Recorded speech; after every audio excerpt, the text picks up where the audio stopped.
কংগ্রেস লড়ছে লড়বে আমরা উচ্চিত করে কংগ্রেস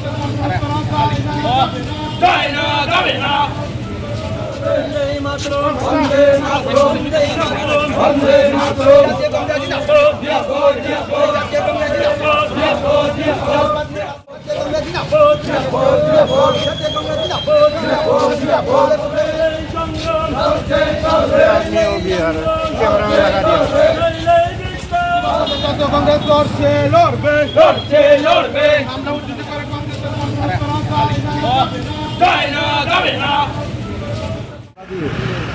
এই ত্রিপুরাজ্য আমাদেরকে ভারতীয় জনতা পার্টি সরকারের শাসনে দেশের আদিবাসী এসসি ওবিসি দলিত এবং সংখ্যালঘু সম্প্রদায়ের উপর ক্রমাগতভাবে সেখানে বর্বরোচিত সেখানে হামলা করে।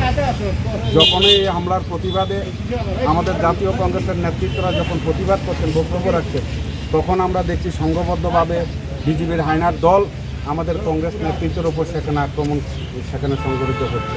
গতকালকে আপনারা দেখেছেন আমাদের এই রাজ্যের জনপ্রিয় বিধায়ক সুদীপ রায় বর্মন সেখানে উনি আমপাশে আমাদের আদিবাসীদের একটা সম্মেলনে বক্তব্য রেখেছিলেন যে ভারতীয় জনতা পার্টি জনজাতিদের মুখে সেখানে প্রস্তাব করে সে বক্তব্যটা বাস্তবতা রয়েছে। কারণ 2023 সালে আমরা দেখেছি যে মধ্যপ্রদেশের সেখানে ভারতীয় জনতা পার্টির একজন নেতৃত্ব আদিবাসী একজন উপজাতির মুখে সেখানে প্রস্তাব করেছে। সে বক্তব্যটা টেনে উনি সেই বক্তব্য রাখার কারণে আমরা দেখলাম সেখানে ভারতীয় জনতা পার্টির যে উপজাতিদের যে মোর্চা, সেই মোর্চার নেতৃত্বরা আমাদের সেখানে আগরতলা বিধায়ক সুদীপ রায় বর্মনের সরকারি আবাস বিধায়ক আবাসে গেট ভেঙে ভেতরে ঢুকে সেখানে জিনিসপত্র সেখানে লণ্ডভণ্ড করেছে।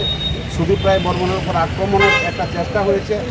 এই সমস্ত ঘটনার প্রতিবাদে আজকে সারা রাজ্যের সাথে পাল্লা দিয়ে প্রদেশ কংগ্রেসের নির্দেশে আমরা জেলাভিত্তিক সেখানে আমরা বিক্ষোভ কর্মসূচি সেখানে নিয়েছি। আমরা এই কর্মসূচি থেকে দাবি করতে চাই মাননীয় সুদীপ রায় বর্মন সেখানে যার নেতৃত্বে বিধায়ক আবাসে সেখানে হামলা হয়েছে, লণ্ডভণ্ড করেছে, তাদের নাম দাম দিয়ে সেখানে থানায় মামলা রুজু করেছেন। অবিলম্বে আসামিদের গ্রেপ্তার করার দাবিতে আমরা সেখানে আসলে উদয়পুর জেলা কংগ্রেসের ডাকে সেখানে আমরা মিছিল সংগঠন